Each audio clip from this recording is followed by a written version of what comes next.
So it's bonfire night, and every year I appoint myself as the Chief Fireworks Safety Officer here at Revolution.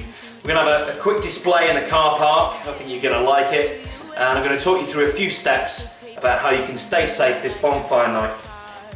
So come and join me. Ah, Jackie, there you are. You've got all your equipment on, I see. What are you doing? Well, Jackie, I'm checking the temperature outside, the rain, the precipitation, the cloud cover, and the wind speed and direction. It's very important for an aerial display.